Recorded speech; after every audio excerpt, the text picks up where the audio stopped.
जिस तरह से आज टेक्नोलॉजी बदल रही है, हम ऑनलाइन शॉपिंग से आर्टिफिशियल इंटेलिजेंस तक पहुंच गए हैं, वही भारत में एक सवाल खड़ा होता है कि आखिर भारत में रहने वाला इंसान किसान कब कहलाता है। यानी सरकारी डेफिनेशन के हिसाब से अगर देखें तो भारत में कौन किसान है और कौन किसान नहीं है।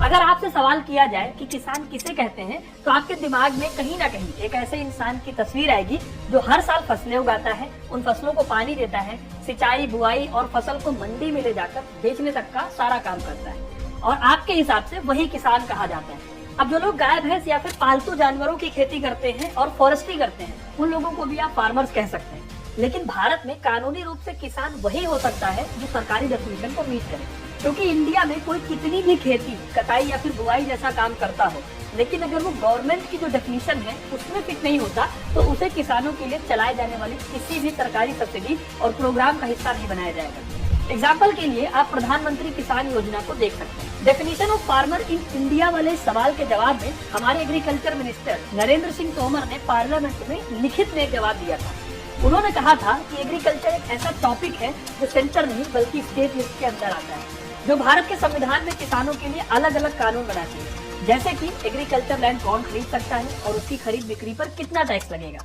किसान को अपनी कमाई पर टैक्स देना होगा या नहीं देना होगा, ये सब स्टेट लिस्ट के द्वारा ही तय किया जाता है। लेकिन इस लिखित जवाब में भी कृषि मंत्री ने कोई डायरेक्ट या फिर क्लियर कट जवाब नहीं दिया, क्योंकि डीप डाउन जाकर अगर आप देखेंगे तो आपको पता चलेगा कि हमारी सरकार के पास कोई स्पेसिफिक डेफिनेशन ही नहीं है कि फार्मर कौन होता है। अब ऐसे में सवाल उठता है कि सरकार के पास जब कोई डेफिनेशन ही नहीं है तो कैसे डिसाइड होता है कि कोई किसान है या फिर नहीं। तो चलिए इस बात को समझते हैं कि इंडिया में फार्मर होना कितना मुश्किल है। फार्मर की बात करते वक्त अगर हम जमीन की बात नहीं करेंगे तो बात अधूरी रह जाएगी, पूरी ही नहीं हो पाएगी। आपको जानकर हैरानी होगी कि आमतौर से भारत में कोई लैंड ओनर यानी जमीन का मालिक किसान बन जाता है, यानी ये हमारे सवाल का एक फाउंडेशन फैक्ट है। अब यहाँ पर एक इंटरेस्टिंग बात आती है कि आज जो जमीन के मालिक होने पर किसान का ठप्पा लग जाता है, वो बहुत ही रिसेंट चीज है, ये कोई पुरानी चीज नहीं है। क्योंकि अगर हम अपने इतिहास को उठाकर देखेंगे तो आज से करीब 3500 साल पहले हमारे यहाँ खेती करने के मेथड डेवलप हो गए, लेकिन उस समय जमीन पर किसी का मालिकाना हक या फिर अलग अलग जमीन एग्जिस्ट नहीं करती थी। इसके बावजूद जो लोग उस कलेक्टिव लैंड पर एग्रीकल्चर मेथड को प्रैक्टिस करके खेती का काम करते थे, उन्हें किसान कहा जाता था। लेकिन आज ऐसा नहीं है। तो आइए इसे समझने के लिए इतिहास में थोड़ा पीछे चलते हैं। 1500 BC में हमारे देश में वैदिक एरा का टाइम था। वैदिक पीरियड में जो हमारे पूर्वज थे वो इंडियंस और ईरानियन फार्मर्स के मिक्सचर थे। हालांकि जो एग्रीकल्चर की जमीन थी वो तो इस समय से भी हजारों साल पहले से चली आ रही थी, लेकिन इसी समय कह रहा हूँ, जो लोग माइग्रेट करके इंडिया आए वो लोग अपने साथ खेती के नए मेथड्स लेकर आए। इसके बाद से पूरे भारत में ही एक नए तरीके से खेती की जाने लगी, और तो और देखते ही देखते वैदिक एरा में ये लोगों की जिंदगी का बहुत बड़ा हिस्सा बन गया। क्योंकि ऋग्वेदा जैसे लिटरेचर में बीज, तेल और पानी की पूजा करने के बारे में लिखा गया है। यानी कि इससे एक बात तो समझ में आती है कि पहले ये लोग खेती के तरीकों से अपने लिए जरूरी चीजों को उगाते थे, फिर उसे ही भगवान की चीज मानकर उसकी पूजा पाठ करते थे, फिर उसी से अपना गुजारा बसेरा भी करते थे। इस समय में ग्राम यानी कि गांव का कॉन्सेप्ट भी आ चुका था। आमतौर पर ये प्राचीन ग्राम नदियों के किनारे फर्टाइल लैंड के आसपास बनाए गए थे, क्योंकि ऐसी जगह पर फसलें अच्छी उगा करती थी। एक्चुअली में गांव ऐसे एरियाज के अराउंड बिल्डअप किए गए थे जहां पर फसलों को उगाया जा सकता था। ओवर द ईयर्स ऐसे गांव देश भर में फैल गए और हर गांव अपने आप में सेल्फ सफिशिएंट था। अब होता यह था कि हर गांव में लैंड होल्डिंग को डिवाइड किया जाता था और हर परिवार के पास अपनी लैंड होल्डिंग होती थी, और ये परिवार इसी जमीन पर डिपेंडेंट थे अपनी पूरी जिंदगी के लिए। लेकिन उसमें भी किसी को जमीन का मालिक नहीं बनाया जाता था। ऐसा ही काफी समय तक चलता रहा, लेकिन फिर समय आया जब जमीन और फार्मर के बीच में नए नए शासक आ गए और अपने साथ ये लोग नए नियम लेकर आए, और फिर उन नए नियमों के हिसाब से वो राजा महाराजा गांव की जमीनों को अपने कंट्रोल में लेकर उसका मालिकाना हक रखने लगे। जैसे कि गुप्ता पीरियड में फैमिलीज ने राजाओं को लैंड रेवेन्यू पे करना शुरू किया। मुगलों के टाइम में ये लैंड रेवेन्यू का सिस्टम और भी ज्यादा इम्प्रूव किया गया, और जब ब्रिटिश आए तो वो अपने साथ एक नया जमींदारी का सिस्टम लेकर आए, जिसमें एक सेंट्रल एडमिनिस्ट्रेशन जैसे कि एक सरकार ने जब इन गाँव को कंट्रोल में लेना शुरू किया, तब जमीन के ऊपर जो टैक्स होता था वो बढ़ गया और जमींदार और रेवेन्यू कलेक्टर्स को इस प्रोसेस में इन्वॉल्व होना पड़ा। क्योंकि ये जो टैक्स होते थे ये बहुत ज्यादा होते थे, इसीलिए इंसान जो जमीन पर खेती करता था, जिसे हम और आप फार्मर कहते हैं, वो अक्सर इस हाई टैक्स को नहीं भर पाता था। कई केसेस में ये फार्मर्स अपनी ही जमीनों को बाकी लोगों को बेच देते थे, और इससे फार्मर लैंड ओनर से अलग एक इंसान बन गया। ऐसे में जो जमीन का मालिक होता था, उसकी जमीन पर लोग जब खेती करते थे तो उससे सारा प्रॉफिट ले लिया जाता था। जो फार्मर उस जमीन पर खेती करता था उसे बस थोड़ी बहुत मजदूरी मिलने लगी थी, जिससे वो बेचारा बड़ी मुश्किल से ही अपना गुजारा चला पाता था। और तो और इस टाइम में जो लोग खेती कर रहे थे वो सिर्फ अपने परिवार के लिए या सिर्फ अपने गाँव के लिए खेती नहीं कर रहे थे, बल्कि इस टाइम पर वो खेती अपनी सरकारों के लिए कर रहे थे। जब भारत में ब्रिटिशर्स आए तो उन्होंने लैंड रेवेन्यू चार्ज करना शुरू कर दिया, क्योंकि उन्होंने देखा कि ये तो बहुत प्रॉफिटेबल डील है, क्योंकि भारत में ऐसी बहुत सारी जमीनें मौजूद थी जिन पर कॉटन और गन्ने की खेती की जा सकती थी। इसीलिए ब्रिटिशर्स ने भारत में फर्टाइल लैंड का असली मतलब समझा और इसीलिए उन्होंने यहाँ के किसानों को मजबूर किया कि वो कैश क्रॉप्स उगाएं। कैश क्रॉप्स का मतलब ये है कि जिसे सीधे तौर पर मार्केट में बेचा जा सके और उससे काफी मुनाफा कमाया जाए, जैसे कि कॉटन। यही रीजन था कि 18वीं सेंचुरी के खत्म होने तक देश में बहुत भयानक अकाल देखने को मिले और पूरे देश में बड़े स्केल पर भुखमरी हुई, क्योंकि जो किसान थे वो खाने पीने के लिए अनाज की खेती करने की बजाय कैश क्रॉप्स उगाकर ब्रिटिशर्स को प्रॉफिट पहुंचाने के लिए मजबूर थे। अब ऐसे में अपने मेन सवाल के जवाब में हम ये समझें कि ब्रिटिश एरा में किसान कौन हुआ करता था, तो ऐसे में ब्रिटिश सरकार ने सिर्फ उन्हीं लोगों को रिकॉग्नाइज किया जो जमीन के मालिक हुआ करते थे और जिनके पास बहुत सारी जमीन हुआ करती थी। आमतौर पर यही लोग गाँव में जमींदार भी हुआ करते थे। बाकी दूसरी तरफ जो लोग फसल उगाते थे उनके पास कोई अधिकार नहीं था ये तय करने का कि कौन सी फसल उगाई जाएगी और उनके बदले उन्हें क्या मिलेगा।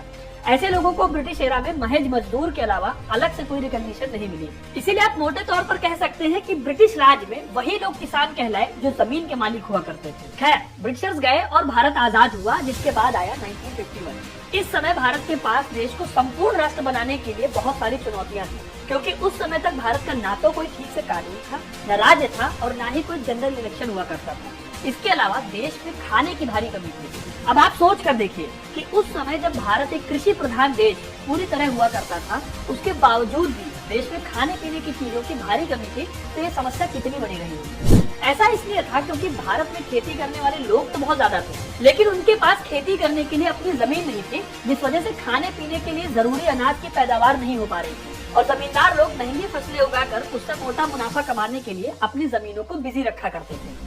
इसी से जुड़ी एक घटना इतिहास में काफी फेमस हुई, जब 1951 में ही आंध्र प्रदेश के एक छोटे से गांव में कई सारे किसान इकट्ठा होकर अपने पास जमीन न होने की समस्या को उस समय के कांग्रेस के बड़े नेता आचार्य विनोबा भावे के साथ शेयर कर रहे थे। लेकिन तभी गांव के जमींदार ने खड़े होकर यह ऐलान किया कि वो अपनी 100 एकड़ जमीन इन किसानों को दान में दे देगा।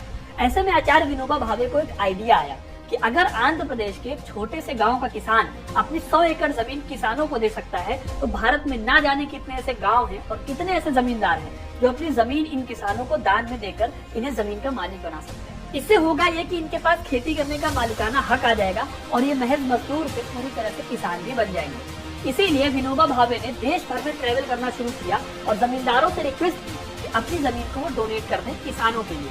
इसी तरह से उनकी वजह से करीब 45 लाख एकड़ जमीन जमींदारों ने गरीबों को दान कर दी। इस कहानी से आपको आइडिया तो लग गया होगा कि उस दौर में किसानों की क्या हालत रही होगी। आजादी के वक्त एग्रीकल्चरल डेवलपमेंट का सवाल उठा, हमें बदलाव की जरूरत थी और ये बदलाव बहुत जल्दी चाहिए था। लेकिन कैसे आता है ये बदलाव? दोस्तों, इसके लिए कमेटी बनाई गई सरकार के द्वारा इस चीज को स्टडी करने के लिए और सोल्यूशंस को निकालने के लिए कि किस तरह से देश के एग्रीकल्चरल डेवलपमेंट को आगे बढ़ाया जा सकता है। इस कमेटी का नाम था कुमारप्पा कमेटी।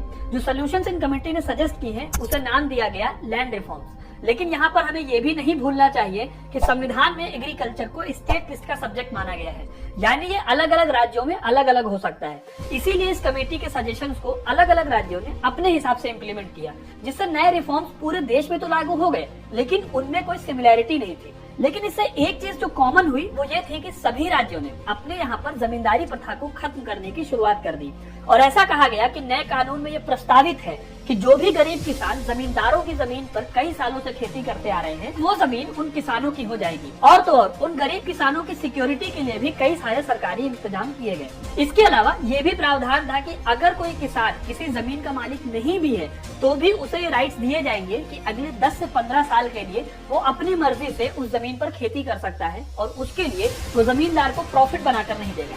कई रिफॉर्म्स ऐसे भी आए जिनमें लैंड ओनर्स के द्वारा जो रिचार्ज किया जाता था जमीन को रेंट पर देने के लिए, उसे भी लिमिटेड कर दिया गया, ताकि अगर कोई किसान किसी की जमीन को रेंट पर लेकर खेती करना चाहता है तो उसे उस पर ज्यादा किराया न देना पड़े।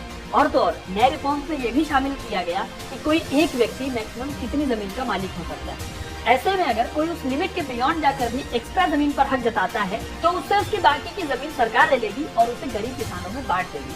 सुनने में एग्रीकल्चरल रिफॉर्म्स काफी ज्यादा प्रोटेक्टिव लग रहे थे उन किसानों के लिए जो असल में खेती किया करते थे, न कि बस जमीन का मालिक होने की वजह से प्रॉफिट कमाते थे। लेकिन इसका असली चेहरा क्या है, इस पर एक अलग से वीडियो बनाई जा सकती है। फिलहाल अपने मेन सवालों पर वापस आ जाते हैं कि आजादी के बाद किसान किसे कहा गया। तो दोस्तों, एक ऐसा इंसान जो जमीन का मालिक हो या ना हो, लेकिन अगर वो जमीन पर अधिकार रखता है और अगर वो उस पर खेती कर रहा है या फिर वो जमीन के लिए रेंट पे कर रहा है, तो भी वो फार्मर कहा जाएगा। यानी कि अगर आप जमीन के मालिक हैं, जमीन के मालिक नहीं हैं, इन दोनों ही कंडीशन में आप फार्मर कहला सकते हैं, बशर्ते दूसरी कंडीशन में आपको या तो जमीन पर खेती करने का अधिकार रखना होगा या फिर जमीन के लिए आपको अमाउंट रेंट पे करना होगा खेती करने के लिए। इसी कंडीशन में आजाद भारत में किसी को किसान कहा जा सकता था। खैर, 60s और 70s में सरकार ने एग्रीकल्चर पर ज्यादा फोकस किया और न सिर्फ फार्मर्स बल्कि टेक्नोलॉजी और मेथड्स ऑफ एग्रीकल्चर पर भी काफी काम हुआ। ऐसे में टारगेट एक ही था कि हमें फूड के मामले में अपनी कंट्री को सेल्फ सफिशिएंट बनाना था, क्योंकि इस दौर में भी देश में फूड शॉर्टेज इतनी ज्यादा थी कि 1960 में प्राइम मिनिस्टर लाल बहादुर शास्त्री ने इंडियन सिटीजन से हर हफ्ते कम से कम एक दिन व्रत रहकर गुजारा करने को कहा ताकि बाकियों को भी खाना मिल सके। यानी देश में उस समय फूड शॉर्टेज एक बहुत बड़ी समस्या थी। ऐसे समय में देश में ग्रीन रेवोल्यूशन का समय आया और उसकी वजह से नए सीड्स, नए मेथड्स ऑफ इरिगेशन आए। इसके अलावा मिनिमम सपोर्ट प्राइस भी तय किए गए, जिसे कि हम MSP कहते हैं। इसी से आप मिनिमम सपोर्ट प्राइस यानी कि MSP की इम्पोर्टेंस को भी समझ सकते हैं। इसके अलावा देश में किसानों की स्थिति को सुधारने के लिए लाल बहादुर शास्त्री ने उन्हें सीमाओं पर खड़े जवानों की तरह ऐसे ही एसेंशियल बताते हुए जय जवान जय किसान का नारा दिया। इस समय पर खेती के लिए नए इंस्टीट्यूट और कॉलेजेस बनाए गए जिनमें रिसर्च की गई। और तो और, जब देश में पहली बार सैटेलाइट के जरिए ब्रॉडकास्टिंग हुई तो उस समय टीवी पर जो कार्यक्रम आया वो पूरे देश में कृषि दर्शन ही था। 1975 में किसानों को एकजुट करने के लिए सरकार ने टेलीविजन पर प्रोग्राम चलाए और उन टेलीविजन प्रोग्राम्स में नए मेथड्स ऑफ एग्रीकल्चर सिखाए गए और इसका पूरा क्रेडिट इसरो को जाता है, या फिर कह लीजिए कि इसरो के फाउंडर विक्रम साराभाई को, जिन्होंने एक नया एक्सपेरिमेंट कंडक्ट किया पूरे देश भर में। इसमें सैटेलाइट की मदद से पहली बार देश में टीवी सेट के माध्यम से लोगों ने दूरदर्शन के प्रसारण में खेती पर बने क्लासिक प्रोग्राम कृषि दर्शन को देखा था। इसके अलावा उस दौर में किसानों को बहुत सारी मदद पहुंचाई गई ताकि वो खुलकर खेती कर सके। लेकिन ये मदद कितनी ज्यादा कारगर साबित हुई, इस पर बहुत सारी बात अलग से की जा सकती है। खैर, वापस से अगर किसानों पर आए तो भले ही देश में ऑफिशियल तौर पर जमींदारी प्रथा को खत्म कर दिया गया था, लेकिन इसके बावजूद भी कई राज्यों में अलग अलग तरह से किसान इस जमींदारी से जूझ रहे थे। यही वजह थी कि हरित क्रांति यानी कि ग्रीन रेवोल्यूशन का शुरुआती इम्पैक्ट बहुत सारे राज्यों में देखने को नहीं मिला, जबकि एक स्टडी ने पाया कि जिन स्टेट्स में जमींदारी सिस्टम नहीं था उन्हें ग्रीन रेवोल्यूशन का ज्यादा बेनिफिट मिला। अब हम यहाँ पर फार्मर्स की डेफिनेशन पर वापस आते हैं। जो हमें पता है उसके हिसाब से फार्मर्स जमीन को ओन भी कर सकते हैं और उसे रेंट पर भी ले सकते हैं, दोनों को फार्मर कहा जाएगा। अब ऐसे में सवाल उठता है कि फिर इन दोनों में फर्क क्या है, लेकिन फर्क है। फर्क ये है कि जब नई टेक्नोलॉजीज इंट्रोड्यूस की गई तो जो किसान अपनी जमीन पर खेती कर रहे थे उन्होंने नई टेक्नोलॉजीज में बहुत सारा इन्वेस्टमेंट किया, क्योंकि ये बात साफ है कि अगर आपकी खुद की जमीन है और आप उस पर खेती कर रहे हैं तो आप उससे और ज्यादा पैदावार करने के लिए टेक्नोलॉजी में इन्वेस्ट करने से पीछे नहीं हटेंगे। लेकिन जो फार्मर्स लैंड ओनर्स नहीं थे, जो खुद से खेती नहीं कर रहे थे, उन्होंने इतनी इन्वेस्टमेंट नहीं की। इससे हुआ क्या? हुआ ये कि जिन स्टेट्स में ज्यादा लैंड ओनर्स थे उनके यहाँ ज्यादा ग्रोथ देखने को मिली और जहाँ कम लैंड ओनर्स थे वहाँ पर ग्रोथ कम रही। लेकिन दोस्तों, देखते ही देखते यहाँ पर पॉलिटिक्स भी इन्वॉल्व हो चुकी थी। दरअसल हुआ ये कि सरकार को लगा कि अगर वो खुद से एग्रीकल्चरल टेक्नोलॉजी में इन्वेस्ट करती है तो फार्मर्स पर इसका ज्यादा दबाव नहीं होगा और वो खुद भी खुश होकर अपनी क्षमता के अनुसार सरकार को देखकर इन्वेस्टमेंट करेंगे, क्योंकि उनके पास नई टेक्नोलॉजी की मदद से ज्यादा पैदावार का प्रूफ होगा।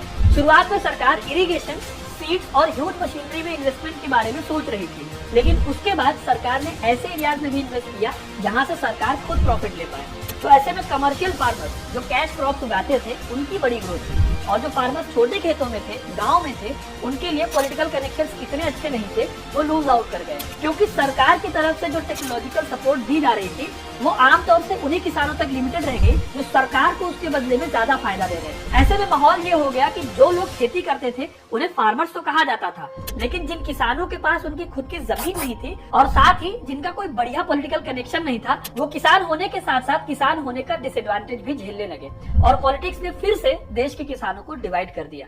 ओवर द इयर्स कई सरकारें आई और कई सरकारें गई। सेंट्रल गवर्नमेंट ने नए लॉज और तरीके इंट्रोड्यूस किए जिससे किसानों की मदद हो सके और इसी में सबसे बड़ा तरीका सामने आया था, वो था MSP का।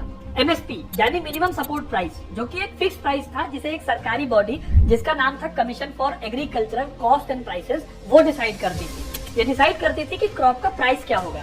ये अलग अलग फैक्टर्स को देखते थे कि सीड्स को खरीदने में कितनी कॉस्ट लगी है और फसल को उगाने में कितनी कॉस्ट लगेगी। इसके अलावा इसमें सिंचाई की कॉस्ट और लेबर हायर करने की कॉस्ट को भी मॉनिटर किया जाता है और फिर ये मार्केट की डिमांड और सप्लाई को भी देखते थे और उसके बेसिस पर ये डिसाइड करते थे कि किसी फसल की एमएसपी कितनी होनी चाहिए। ये सब तय किया जा रहा था ये करने के लिए कि किसानों के ढंग से कमाई हो पाए। लेकिन फिर भी इतना सब होने के बाद भी आज के दिन किसानों की देश में हालत देखिए कि ज्यादातर फार्मर फैमिली सिर्फ 6,000 रुपए महीना कमा पाती है। ऐसे में सवाल ये है कि उन्हें कोई बेनिफिट क्यों नहीं मिल पा रहे हैं। इन सारे प्रोग्राम्स के पीछे कई कारण हैं, लेकिन मोटे तौर पर जो सबसे बड़ी वजह समझी जाती है वो ये है कि 85% से ज्यादा फार्मर हमारे देश में 5 एकड़ से कम जमीन पर खेती करते हैं। आज भारत की खेती में 70% से ज्यादा जो वेजिटेबल और दूध हम कंज्यूम करते हैं वो स्मॉल फार्मर्स की वजह से ही प्रोड्यूस हो पाता है। और तो और बाढ़, सूखा और खराब फसल की वजह से सबसे ज्यादा नुकसान भी इन्हीं लोगों का होता है, जिसे जब ये अफोर्ड नहीं कर पाते तब इन्हें अपने खेतों पर लोन लेना पड़ता है। ऐसे में इन छोटे किसानों के लिए ये एमएसपी वरदान है, क्योंकि ये बहुत ज्यादा इन्हीं पर डिपेंड करते हैं। इन फार्मर्स के लिए ये भी कहा जाता है कि ये एमएसपी इसलिए भी बहुत जरूरी है क्योंकि जो फसल आप मंडी में बेचते हैं उस मंडी को सरकार के द्वारा ही कंट्रोल किया जाएगा। अगर प्राइवेट प्लेयर्स भी यहाँ पर आएंगे तो वो प्राइस को बढ़ा देंगे। इसीलिए आप देखेंगे कि आमतौर से लोग एग्रीकल्चर को छोड़कर किसी दूसरे तरीके के व्यवसाय में काम करने लग रहे हैं। लेकिन अगर आप पूछे कि आज के दौर में अगर कोई बिना एग्रीकल्चर बैकग्राउंड के किसान बनना चाहता है तो उसे क्या करना पड़ेगा। अब कुछ स्टेट्स में ऐसे रूल है कि कोई भी अगर एग्रीकल्चरल लैंड को खरीदता है तो वो फार्मर बन सकता है। लेकिन दूसरी तरफ कुछ स्टेट्स जैसे कि यूपी में, जहाँ पर अमिताभ बच्चन ने जमीन खरीदी थी, जहाँ पर ऐसे रूल्स है कि सिर्फ फार्मर्स ही जमीन को खरीद सकते हैं।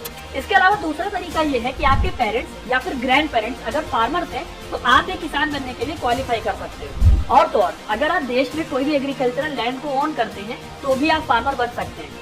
ऐसे में अगर आप किसान बनना चाहते हैं तो इसका कोई एक जवाब नहीं है, बल्कि स्टेट में इसके लिए अलग अलग नियम और कानून है। इसके अलावा what makes you a farmer, इस सवाल का कोई सीधा जवाब नहीं है। अगर आपने जमीन खरीदी है वो भी ऑन पेपर तो आप एक फार्मर हो। लेकिन जब आप मंडी में जाते हो सब्जियां खरीदने तो अक्सर ये सब्जियां ऐसे किसानों से आती हैं जिनके पास कोई जमीन नहीं है। अगर आप अपने लोकल दूध खरीदने वाले के पास जाते हो तो हो सकता है वो नेशनल पॉलिसी के अकॉर्डिंग फार्मर की डेफिनेशन में आता हो, लेकिन सरकार शायद उसे रिकॉग्नाइज न करती हो। आने वाले सालों में ये देखने वाली बात होगी कि सरकार इस फार्मर की डेफिनेशन को कैसे बदलती है और उन छोटे